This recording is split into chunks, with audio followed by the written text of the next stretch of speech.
Uh, okay, so our group will start now. So Assalamualaikum and good afternoon to Dr. Faik and to my fellow classmates. So today our group 6, will talk about sustaining organizational change. So my name is Nur Imanina binti Raza and my matric number is 204695 and I will start the presentation for today.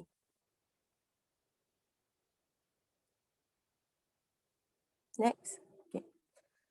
So this is our content, which is introduction, the methods, and also the continuity of research in organizational change, the motivation, also the current issues related to the organizational change, and also the conclusion. Next. So first, I'm going to talk about the introduction, which is the implementation and sustaining of a change is a vital process that plays a significant role in ensuring the efficiency of the organization and its respective growth. Implementing and sustaining change is normally a challenging and complex task that requires well-established procedures and planning in order to be effective. Next. The implementation of sustainable change with organization is mainly driven by the need to adopt an organizational culture that matches the present nature of the market and also the diverse needs of the clients of an organization from Queen 2006. And also a review of the management frameworks reveals that the organization cannot depend on the conventional approaches to execute operations that meet the demands of the present day customers. The business pattern in the present day is unpredictable, and this imposes significant needs to implement and sustain change in the organization by Robbins and Coulter 2007. Next.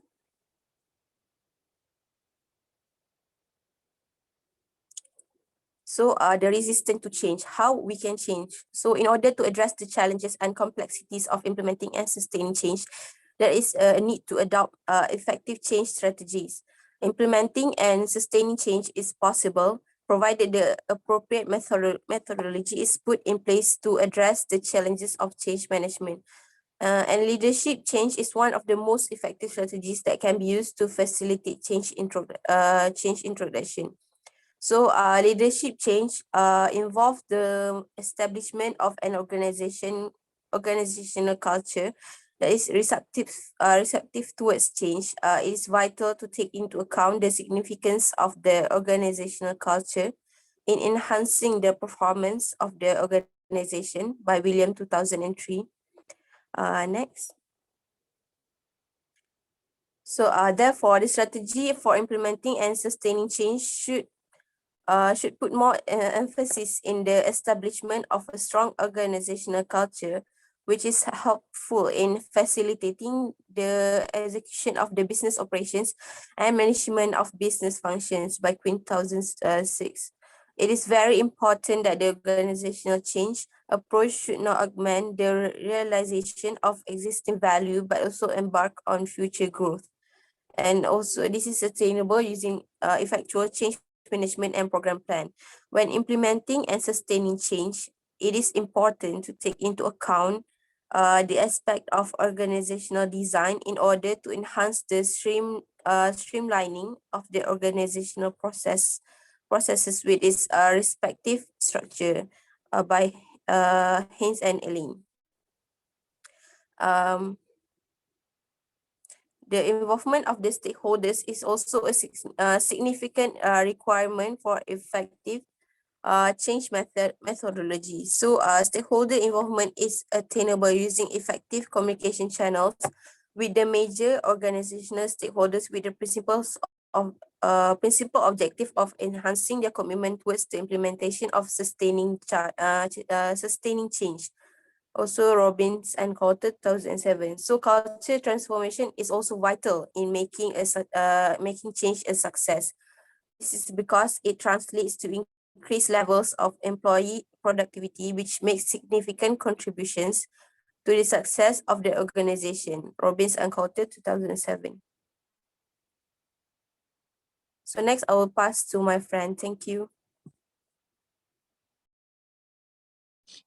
Assalamualaikum and hi everyone. So I will continue with the methods of sustaining change. Any change to process is only successful in the long run if the stakeholder truly adopt and sustain the change. So there are several methods of sustaining change in order to improve business result.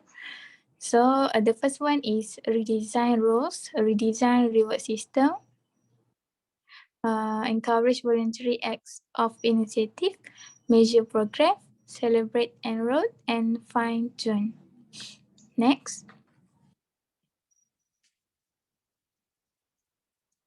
So for the redesigning roles, this is a common outcomes of change and is a sign that the change is of considerable importance.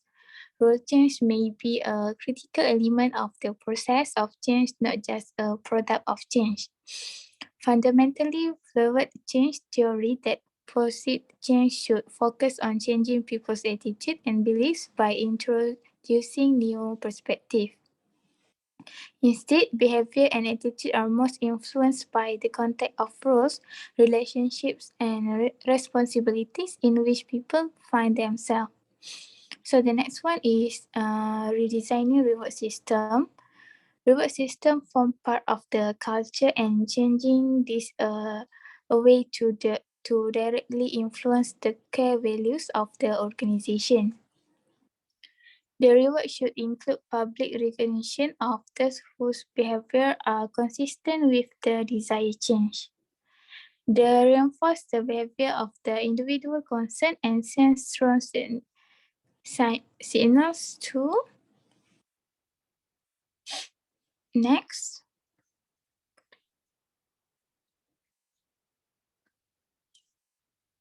Next one is encourage voluntary acts of initiative.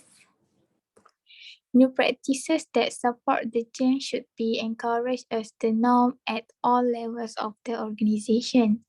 Details of the specific change should be left up to those who are closer to the action, which is the lower level of the organization.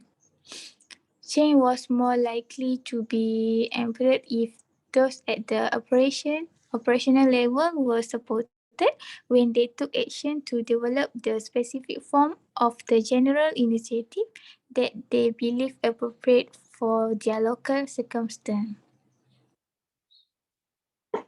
So next is need to measure progress. Measure is important because it monitors the progress and it has significant impacts on how people act.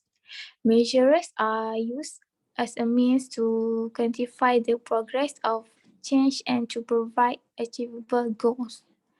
There are two kinds of measure, which is result measure, how we will know that we are there and that we have done it. The second one is process measures. Next.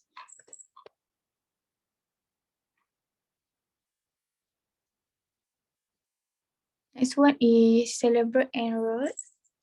Change outcome may take years to be fully manifested, which may test the patience and increase concern of success.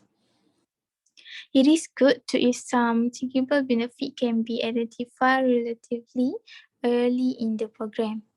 Short-term wins should be acknowledged and celebrated in order to reward both those directly involved and enhance the credibility of the program. It is encouraging for all involved in the change if short-term wins are acknowledged and celebrated. This also enhances the credibility of the program. So the last one is fine-tune. Change program is highly unlikely to be all right the first time. The change program should be open to modification, which will improve the change outcome down to the track.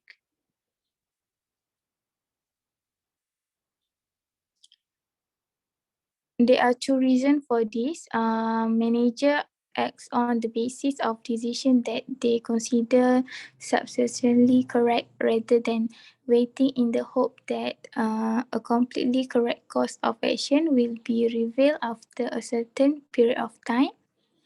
The next one is change is modified based on the circumstance that change rather rapidly, not because of any flaw in the origin blueprint of the change program. So that's all from me. Okay, next I'll proceed with the precondition for sustainable change. So in sustaining changes in organization, this condition need to be fulfilled first so that the goals can be achieved without facing many difficulties. Next. Okay, the first one is awareness. Awareness in an organization is important, especially when applying changes as it gives the overall summary of the issues, the expectation of the employers have towards the employees and vice versa.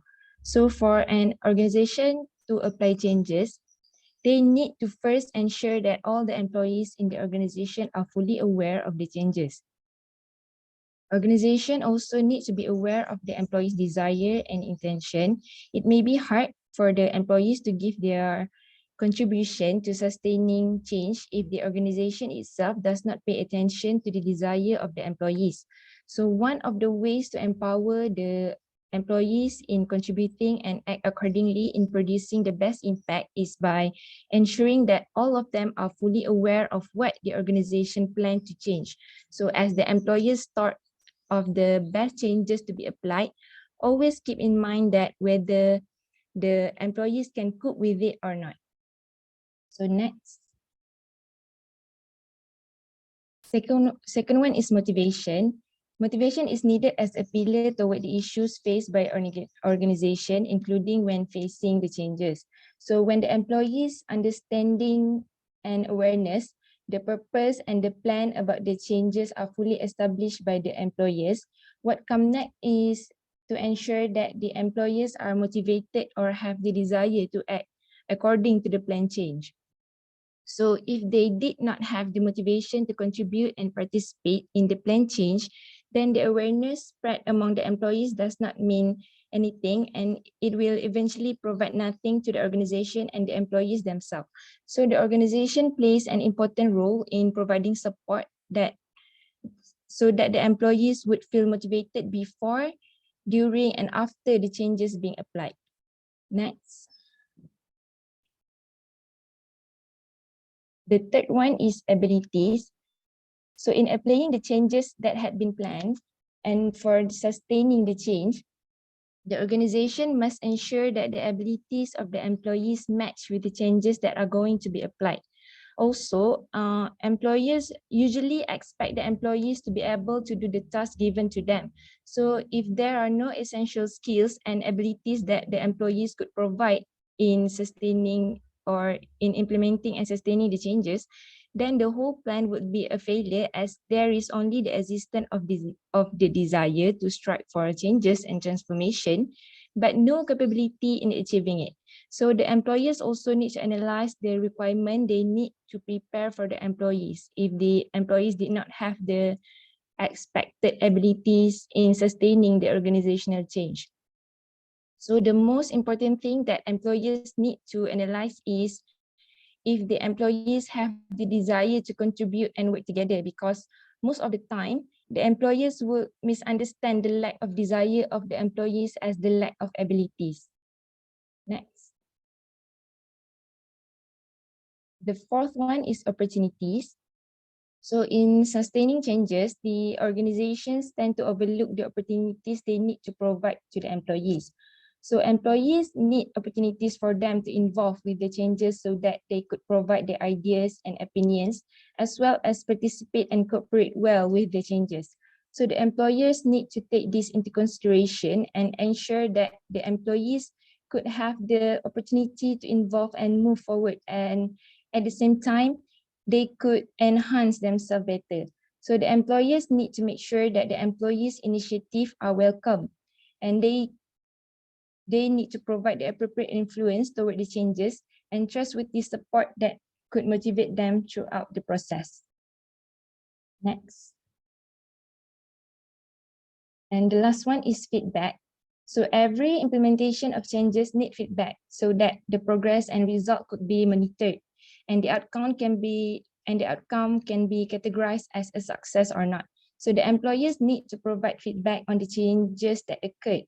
They need to provide timely and regular feedback on effort as feedback is considered as a critical condition for sustaining changes. Feedback also help provide consequences for the changes in behavior and performance, especially when new development is being implemented. So through feedback, it helps the employers to come up with the plan to deliver the result of the efforts in sustaining the changes. So that's all from me. I'll pass to the next presenter. Okay, I will continue with our part, which is about the continuity of research in organizational change. So our part will cover about the 6 research-based guidelines for achieving and sustaining organizational change, importance of organizational change, action research in organizational development, role of the change agent in organizational development and change, and action research for successful organizational change. Next. Okay, for the 6 research-based guidelines, number 1 is to align vision and action. At all levels, there must be an understanding of how the change affects employees at all levels. If a process is modified, for example, everyone engaged, including internal process recipient, must also understand what has changed, what it means to them, and why the process has changed. The vision and mission statement provide a focal point that helps to align everyone with the organization tasks, ensuring that everyone is working towards a single purpose. This helps to increase the efficiency and the productivity in the organization. Second one is the make incremental changes. Incremental change is the concept that programs and organizations develop over time by making small alterations. Internal conservative cultures are well known in bureaucracies. Introducing change in little step guarantees that output quality is not impacted, and that major change is also not met with resistance within the organization. Next. The third one is foster distributed leadership. Leadership should not come primarily from the top, but rather from all levels of management, from the first line of managers until to the CEO. Change management is viewed as critical to success. Activities connected to the fundamental work of the organization that are designed by organizational members to influence the motivation, knowledge, effect, or practices of other organizational members is how leadership is defined. The goal of the distributed leadership is for all the management personnel to share responsibility for these activities and mindsets. The fourth one is to promote staff engagement. This is a two-way process. It is critical to listen to employees who have legitimate concerns about how the change policy is implemented. However, engagement entails more than just paying attention to the employees. The goal is to constructively engage the staff in the change and the need for change by utilizing their ideas and understanding to bring about change and alleviate the demand for change. Next. Fifth one is create collaborative relationship. Organizations require many departments to work together in order to achieve the aim or the goals of the organization in the future. So the change process should not only take into account such interdepartmental communication and collaborative relationship, but it should be aimed at increasing collaboration between them. And final one is the continually assess and learn from cultural change. At every level, change should be evaluated and compared to how it was intended to be. This monitoring is in place to ensure that the transformation process vision becomes a reality. The feedback from the continuous monitoring aids the leadership in steering the change in the proper direction, as well as learning from and correcting any errors. Next. Okay, for action research for successful organizational change. Action research is useful for facilitating organizational change by collaborating and involving the client in the entire process of diagnostic, problem identification, experiential learning, and also problem solving process. The entire process of action research is action oriented with the objective of making the change happen successfully. The process equally involves experimentation with the various framework in practical situation and application of various theories in various contexts which require change. The process of action research requires three distinctive stages, which are consistent with the Lewin's model, which describes the three stages of change. The first one is diagnosing the need for change, which is unfreezing. Second, introduction of intervention, changing. And finally, the evaluation and stabilization of change, refreezing. So that's all for me. I will pass to my friend for the next part. I continue to the next part for the organization change. Here is the 3 points of the benefit of change culture in organization. The first one is a build of the competition. The change doesn't not necessarily the indirect or the major transformation every time, but it can seriously help to build a competition, which can help organization process and the development themselves. The third one is a big technology advancement. The technology playing a vital role in the development of the organization. Change then the result from the adopting of the new technology it comes is most organization, and while it can be disappointing at first, ultimately the change will increase the productive and the service. The third one is development satisfying the customers. So adopting change in organization can create central context of the dissatisfaction among employees and also among the customers. So, but once change bring in a favorable effect, customers and employers are start accepting it. So next page, please. So the next page is about the process of the action research consists of the 5 steps and explains like the 5 steps. The first one is diagnosis. In this step, the change agent gets the information about the problems change from the members of the organization. So the next step is analyze. The information gathered in the first step in analyze in this step, and the third one is feedback. In this step, the change agent will share with the employees what has been found in step 1 and 2. So the next part is the action part is plans decided in the process step are setting in motion in this step. And evaluation part is the action as an action researcher provide a significant emotion dialogue for mention for the plan to change. For the action, for the next part is no, the next part, please. The next page. All right. The next research is very important to change the process. It's a problem focus on measure. Its change agent looks for a problem, and once the basis of problem, it decided to change the action. Here is the action which can change for the structure, technology, people, or the physical setting. So this change are helpful in organization development. Exchange research is another view of the organization change process. It can organization and the process that is based on a research model specifically that contributes towards the betterment of the sponsoring organization and the contribute to the advancement of the knowledge of the organization in general. So that's all for me. I pass to next speaker. Okay, next we move to motivation in making organizational changes. The success of transformation is heavily influenced by motivation. Change can be difficult to implement if people are demotivated and frustrated. The process of change can be a huge issue for a long-established team because Because team members have established habits and routines and do not enjoy disruptions to their normal work process.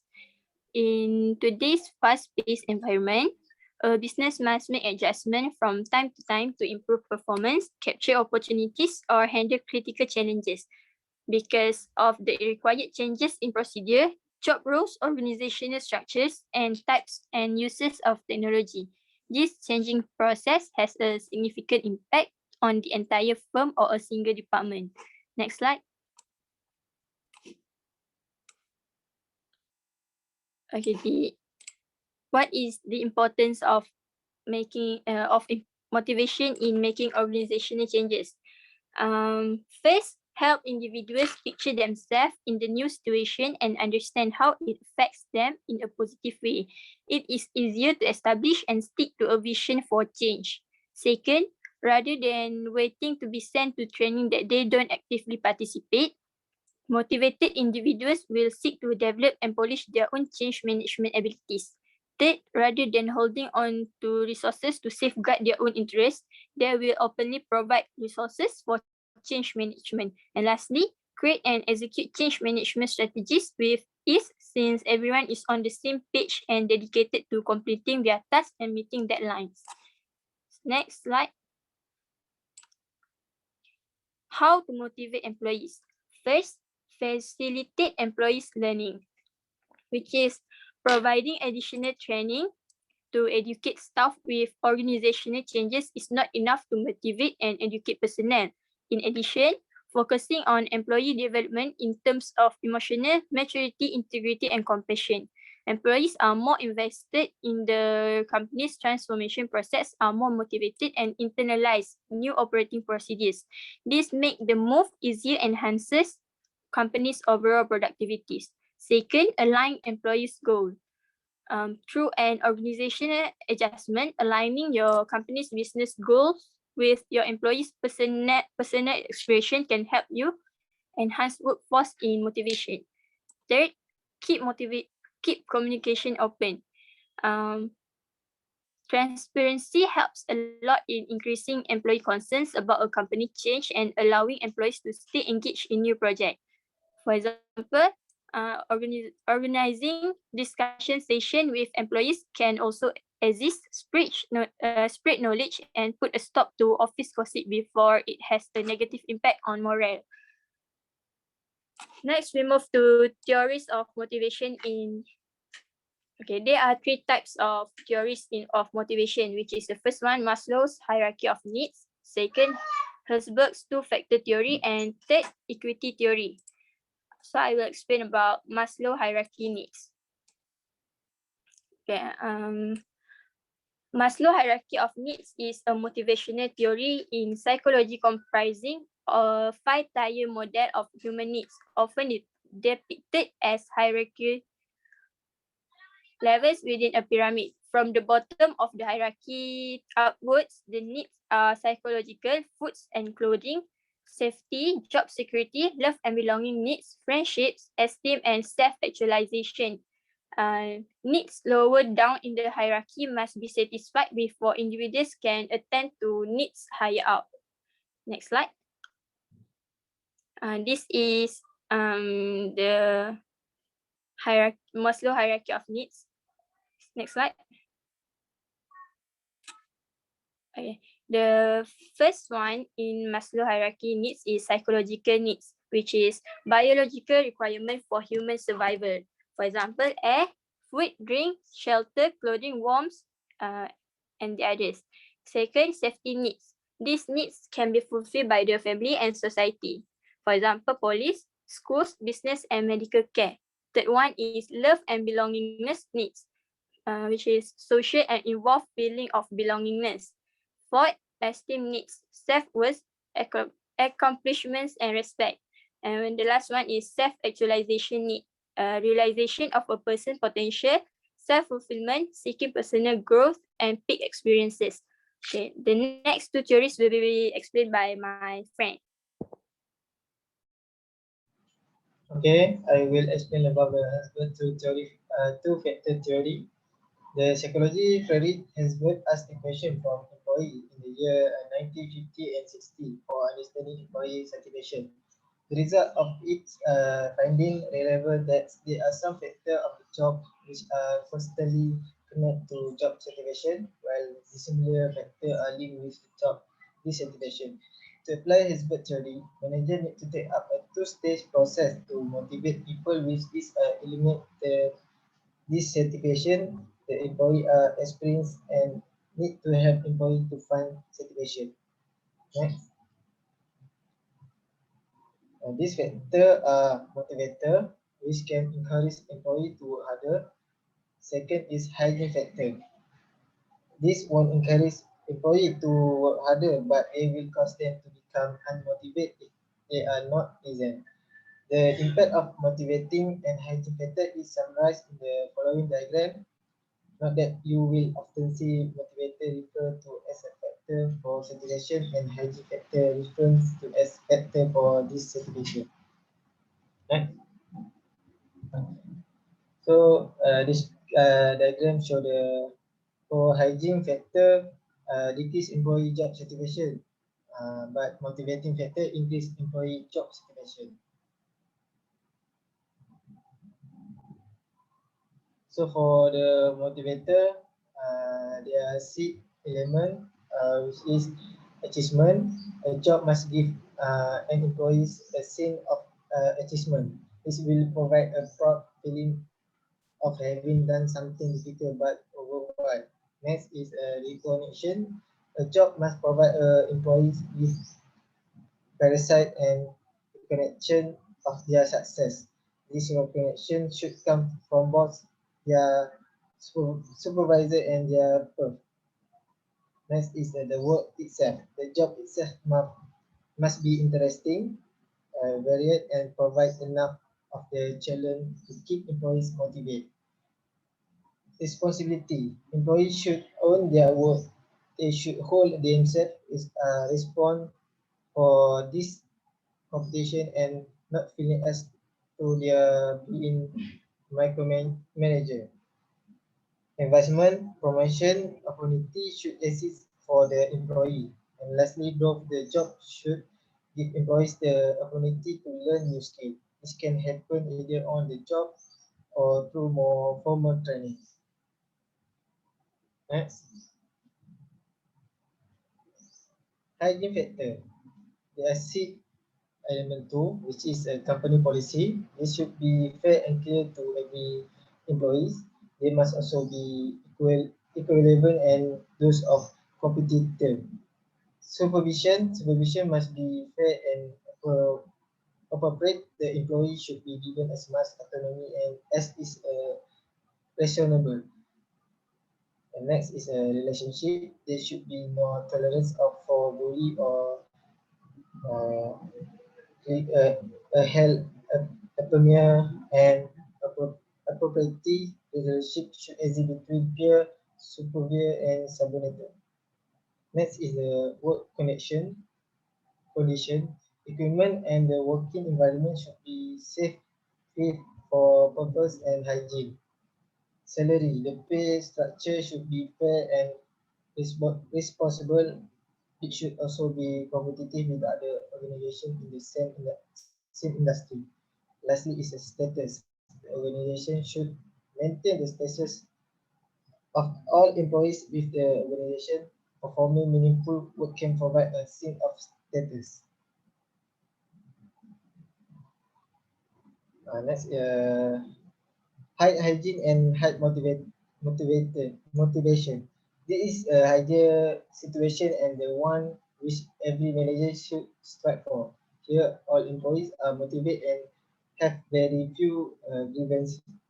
Next is a high hygiene and low motivation. In this situation, employees have a few grievances, but they are not highly motivated. And an example of this situation is where pay the and working conditions are competitive, but the work is very interesting. Employees are simple to collect their salary. Low hygiene and high motivation. In this situation, employees are highly motivated, but they have a lot of grievances. And a typical example for this situation is where the work is exciting and very interesting, but the pay and condition are behind competitor in the same industry. Lastly is the low hygiene and low motivation. This is obviously a bad situation for an organization or team to find itself. Employees motivate and the hygiene factor are not up to stretch. Next, equity theory. Adam equity theory, also known as the equity theory of motivation, was developed in 1963 by John Stassis Adam, a workplace behavior psychology, based on the idea that individuals are motivated by fairness, or in other words, an individual identify an infinity between himself and peer. They will adjust their work they do to make the situation fair in their eyes. As an example for equity theory, if an employee learns that a peer doing exactly the same job as them is earning more money, then they may choose to do less work, thus creating fairness in their eyes. Adam equity theory tells us that the higher an individual perception of equity, then the more motivated they will be. Conversely, an individual will be demotivate if their perceived unfairness. So to understand Allen equity theory in the full, we need to first define input, working hour, is and output, sometimes salary or bonus. Next is a define equity. Example, individual output divided by the same person input. Lastly is state that individual don't just understand equity in isolation. Instead, they look around and compare themselves to others. If they perceive an equity, then they will adjust their input to resource balance. So that's all for me. I pass to the next presenter. Okay, I will continue about the current issue related to organizational change. So, firstly, change in market demand, lack of choice and option to choose because the item offered by the companies, people must become connected with them. Nowadays, several options available. People have the option to select from any of the products on the market, and they have become less loyal to companies. Next, the rising of internet era, for example, many prefer to purchase online rather than in a real store. Organization must take their operation online in order to meet the changing demand of their customers. Also, the awareness of the environmental issue also change in market demand. This will lead to the users of environmentally friendly product or beneficial to the environment. Many organizations have been pushed to adapt their manufacturing processes and good as a result of this. So the second one is technology. Technology change is one of the most important factor which forces change in the company. An organization must adapt to these evolving technologies in order to stay competitive. For example, traditionally, all tasks such as record keeping or replacing were done manually. However, with the assistance of computer, this program will fix this task without manually. Nowadays, in production processes, also duties that employees were required to accomplish with their hands. But now, due to the automation, all of these activities are handled by machine. Customers also now have a platform through which to contact the organization, and companies can reply to consumer inquiries immediately. This result, organization must remain focused and make technological advancement in order to remain relevant in the market. So the third one is social change. Organization must adapt their manufacturing processes to reflect changes in people's needs and interests.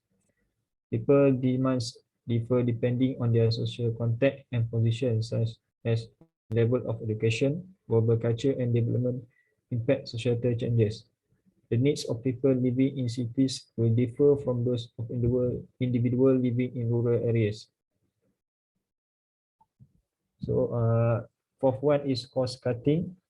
When a competing organization offer a product with identical characteristic but at a cheaper price, companies are driven to reduce the cost of their product.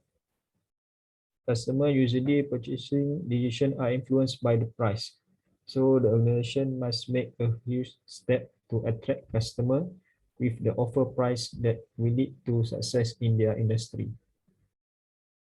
So I will pass to the next presenter. Thank you. I will continue this part. For economic change also face companies to make changes. For example, a weak economy can lead to losses, budgets cut, business process change, and more. On the other hand, a strong economy can have an opposite effect. Organizations can increase investment in anything from the recruiting to product development. Specific economic conditions also affect business. This may include tariffs, trade wars, trade agreements, and regulations, and so on. Next page.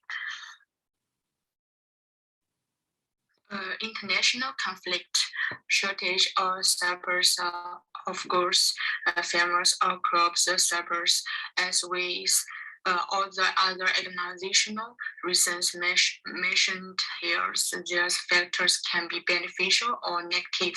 In most cases, whether the impact is negative or positive will depends on the organization. For example, a trade wars could benefit one company and hurt another. Next page. M&A mergers and acquisitions are also major drivers of change. When the two companies join forces, the resulting change may include restructuring, cultural change, business process changes, hiring or layoffs, and the last one is rebonding. Okay, next page. Paradigms. Following along these more lines, new paradigms can also drive change, just as technology can open the new growth opportunities and marketplace, it can also face paradigm shifts. Consider all of the technological development in recent years, the internet, mobile, technology, and the blockchains, all of their causes are massive program shift in the way we live and work. To survive, business must adapt and change the way they operate. That's all for the part. Thanks.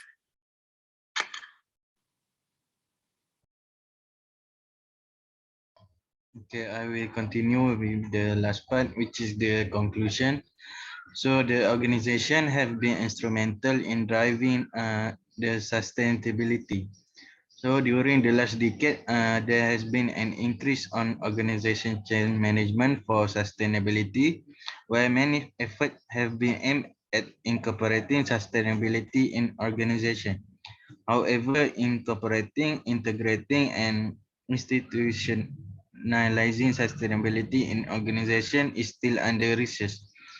Although some sustainability changes have been mainly top-down, there are some changes in system element that engage with external stakeholder and internal change and also the innovation. As long as they are implemented throughout all the system element, including internal and external stakeholders. And then the last one is planning sustainability changes must address it four dimension holistically, as well as technical, managerial, organizational issue, and the organization stakeholders. Okay, I think that's all for our group presentation today. Thank you.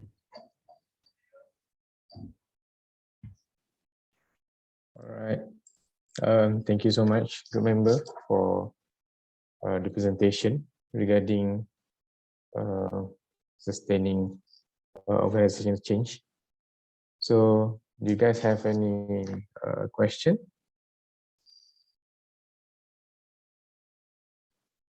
Ada persoalan untuk tanya kepada grup?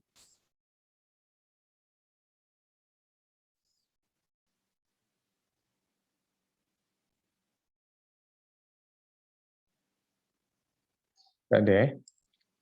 Right. Okay. I want to share something.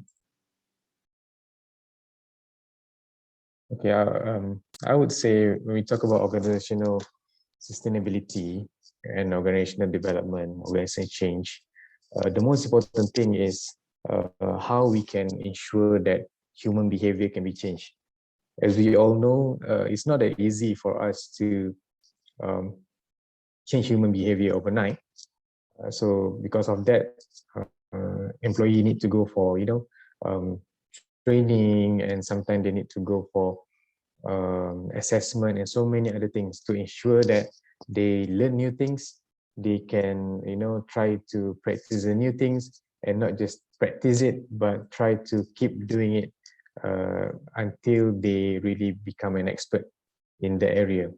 Now, I do understand that one of the challenges also related to want to change something is because monetary, funding, and other than that is in terms of technology and so many other things lah, that what we have discussed earlier. And the other part is, I would say, again, the most important thing is how we can ensure human behavior can be changed. Now, this is one of my publication that I did last year. This paper is published in a Q1 journal this year. So in this study, I have identified that sometimes we don't need a huge amount of money, even though we have huge amount of money, even though we have a latest technology, advanced technology, but the human behavior itself doesn't change. So nothing benefit can be done. So I found and introduced two variables, which is the role of emotional intelligence and also work ethics. All right, meaning to say, if you want to change human behavior, sometimes you don't need to spend much money. Okay, you just need to ensure that you have certain values, certain kind of behavior that will enhance other people's behavior as well. So first of all, like you see here, I want to introduce is emotion intelligence. Basically, this study, I want to ensure that how we can create an organizational sustainability. All right, when we talk about organizational sustainability, I focus on how we want to create a environmental friendly kind of behavior towards the employee, because you know what, we talk about environmental degradation, environmental damage and pollution and so many other things, but actually the biggest contributor of environmental degradation is actually came from people who work in the organization. All right, not just from the household setting. When you go work, when you go to the office, sometimes people forgot to switch off their lights, switch off their aircon. When they go back home, they didn't switch off their computers and so many other things. So because of that, actually it leads towards environmental degradation, whether we realize or not. So that is why I focus on how we can ensure and want to create an environmental friendly kind of behavior in an employee. So I found that with the role of emotional intelligence, which is the leader, the colleague, when they themselves, when they understand the importance of preserving the environment, they can also give this positive emotion to other people as well, so that other people as well can be environmental friendly. And the other one is ethics. Actually, in my thesis, I focus on Islamic work ethics. And we talk about work ethics and so many other things, Protestant work ethics, like Western work ethics. But in my area, I focus on Islamic work ethics, which is, for instance, in Islamic kind of perspective, we know that we cannot simply harm the environment. So I have tested, meaning to say, if let's say the employee understand it is important for them, even though other people don't know, even though the bosses doesn't know, but if they themselves have a positive values, values that guide them, which is they know they cannot harm the environment. So these ethics is actually will help them to foster the environmental friendly behavior in their work life lah.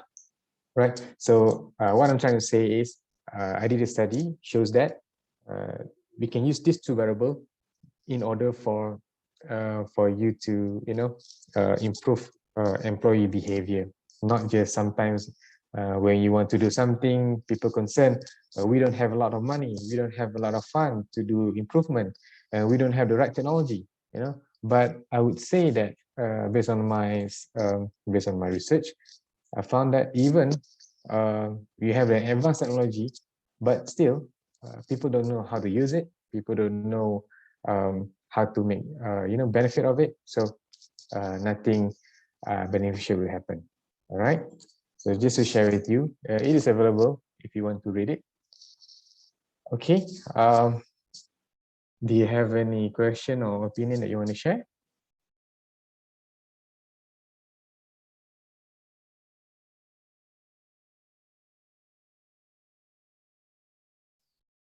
Ini betul-betul cakap dengan seorang ni. All right, it's okay. All right, in that case, I think since you guys silent, I assume there's no question. All right. So this is our last class. This is the last virtual class. So next week there will be no class. So you just focus on your final exam, which is I'm not so sure when is the date. Maybe I can check and inform you back. All right. And I would like to take this opportunity to say sorry if, let's say, during these semesters I know said something wrong or hurt your feelings or many other things lah. Okay. All right. Doctor, Yeah. is there any tips on the final exam, the questions or the chapter? No, no tips because this is take-home exam. Chapter apa masuk? I developed the question which consists of all chapters included. Okay, so I'm pretty sure you guys can do it. Okay, thank you, Doctor. Okay, welcome.